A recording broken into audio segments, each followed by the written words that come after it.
Hello বন্ধুরা, কেমন আছো তোমরা সবাই? আজকে বানাচ্ছি এগলেস ক্যারেট কেক, তাও আবার কিসে? গ্যাসে। হ্যাঁ, শীতকালের সন্ধ্যাতে গরম গরম কেক বানিয়ে ফেলেছি।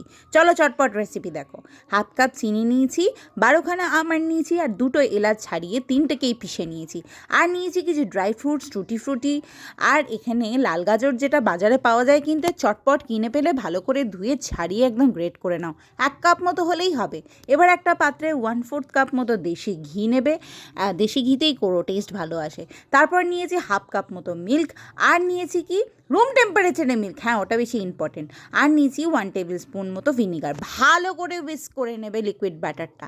এরপরে দেবো এক এক করে যে চিনি গুঁড়াটা করে নিয়েছিলাম কাঠবাদাম দিয়ে, ওটাই মিক্স করবে। এর মধ্যে তোমরা একটু ভ্যানিলা এসেন্সও দিতে পারো, তোমার শখ, আমার তো খুব ভালো লাগে। এবার দিয়েছি এক এক করে 1 কাপ মতো আটা, 3 টেবিল স্পুন মতো মিল্ক পাউডার। এটাও ভালো করে উইস্ক করে নেওয়ার আগে দিয়েছি 1 চামচ মতন বেকিং পাউডার, 1 টিস্পুন, আর 1/2 টিস্পুন মতন বেকিং সোডা। আচ্ছা, ব্যাটারটা ভালো করে ঘুটে নেওয়ার পর যদি দেখছি খুব টাইট লাগছে কনসিস্টেন্সিটা, আমি একটু দুধ অ্যাড করে দিয়েছিলাম।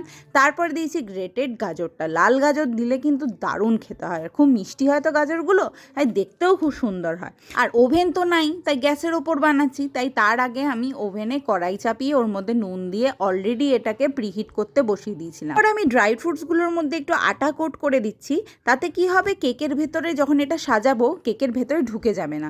কেকটাকে বেকিং ডিশের মধ্যে ভালো করে ব্যাটারটা ঢেলে আমি ড্রাই ফ্রুটস দিয়ে সাজিয়ে একটু ট্যাপ করে নিচ্ছি। তারপর দেখো টুক করে বসিয়ে দিলাম আমি গ্যাসের ওপর। 45 মিনিটস থেকে 1 ঘন্টা লাগবে, কিন্তু লো ফ্লেমে। মাঝখানে টুথপিক দিয়ে দেখবে কেকটা সুন্দর হয়েছে কিনা। দেখো কি সুন্দর হয়েছে, টেস্টি টেস্টি গরম গরম সফটি একদম এগলেস ক্যারেট কেক। টাটা।